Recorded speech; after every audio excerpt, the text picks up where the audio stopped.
Hello दोस्तों, welcome to be knowledgeable YouTube channel. आज का टॉपिक है जीएसटी।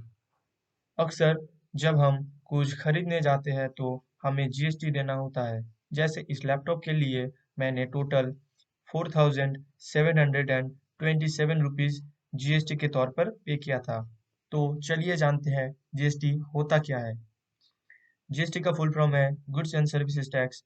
गुड्स मतलब जब हम कुछ प्रोडक्ट खरीदते हैं, एंड सर्विस का मतलब जो हम महसूस करते हैं, जैसे होटल और रेस्टोरेंट सर्विसेज। इसके पहले हमें जानना होगा टैक्स क्या है। टैक्स जो हम गवर्नमेंट को पे करते हैं पब्लिक वेलफेयर के लिए। इस टैक्स के बल पर गवर्नमेंट चलती है। टैक्स दो तरह की होती है। पहला डायरेक्ट टैक्स, जैसे कि इनकम टैक्स। अगर हमारा इनकम एक लिमिट से ज़्यादा होता है तो हमें हमारी इनकम के ऊपर टैक्स देना होता है। फिर आता है इनडायरेक्ट टैक्स। अगर कोई प्रोडक्ट लेता है तो सेल्स टैक्स, होटल में जाए तो सर्विसेज टैक्स, मॉल में मूवी देखने गए तो एंटरटेनमेंट टैक्स, इंपोर्ट एक्सपोर्ट के लिए कस्टम ड्यूटी देना होता था। ऐसे ही पहले एक प्रोडक्ट के ऊपर हमें एक से ज़्यादा टैक्स देना होता था। इसके लिए इनडायरेक्ट टैक्स की जगह इंडियन गवर्नमेंट ने 1 जुलाई ऑफ 2017 से जीएसटी लागू किया, जिसके लिए टैक्स सिस्टम में कॉम्प्लिकेशन कम होता गया।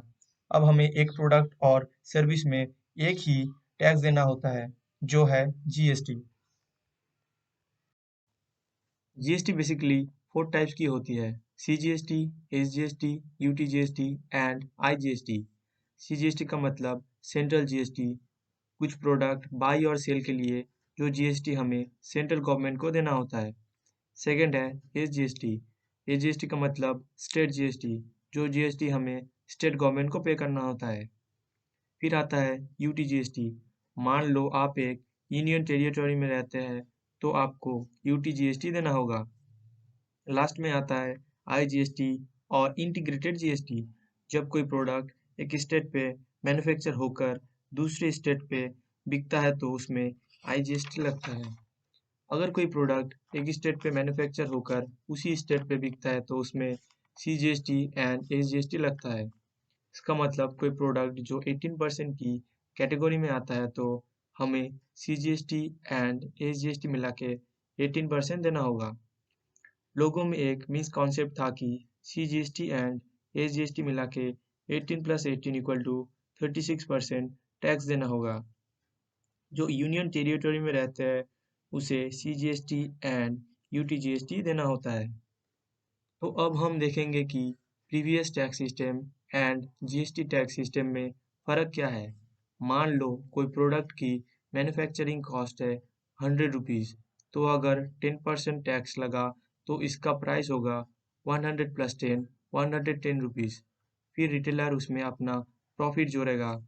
मान लो रिटेलर ने टोटल 10 रुपीज़ प्रॉफिट जोड़ा, तो प्राइस हुआ 110 प्लस 10 इक्वल टू 120 रुपीज़। 120 के ऊपर 10% tax equal to 120 plus 12 equal to 132। तो कस्टमर को वो प्रोडक्ट 132 रुपीज़ में मिलता था। तो हम देख सकते हैं एक प्रोडक्ट में एक से ज़्यादा टैक्स लगता था।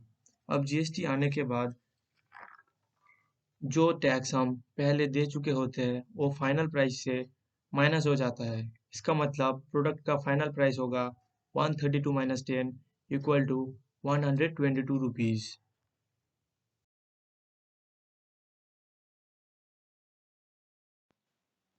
अब हम बात करेंगे जीएसटी की स्लैब के बारे में, यानी कि कौन सी प्रोडक्ट के लिए हमें कितना जीएसटी देना होगा। 0% स्लैब, जो प्रोडक्ट्स हमारे लिए सबसे ज़्यादा ज़रूरी है उनके लिए हमें कोई जीएसटी नहीं देना होता है, जैसे कि मिल्क, एग्स, फ्रेश वेजिटेबल, आटा, कॉमन सॉल्ट एक्सेट्रा। मेडिसिन भी जीएसटी फ्री है अगर वो फार्मास्यूटिकल बेनिफिट स्कीम की अंडर सप्लाई होती है तो। फिर आता है 5% slab. Sugar, spices, tea, coffee, umbrella etcetera के लिए हमें 5% जीएसटी देना होता है। बटर, घी, mobiles, computers, processors, packed fruit juice etcetera के लिए 12% जीएसटी देना होता है।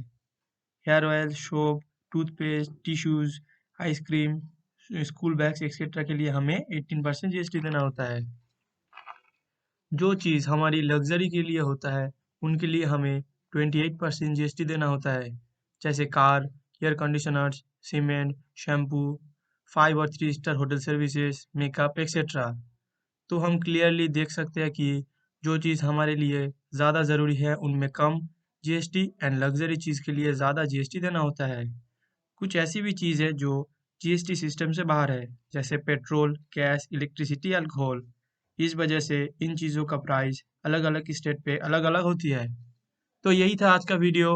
अगर आपको वीडियो पसंद आया तो लाइक कीजिए, चैनल को सब्सक्राइब कीजिए एंड थैंक्स फॉर वॉचिंग।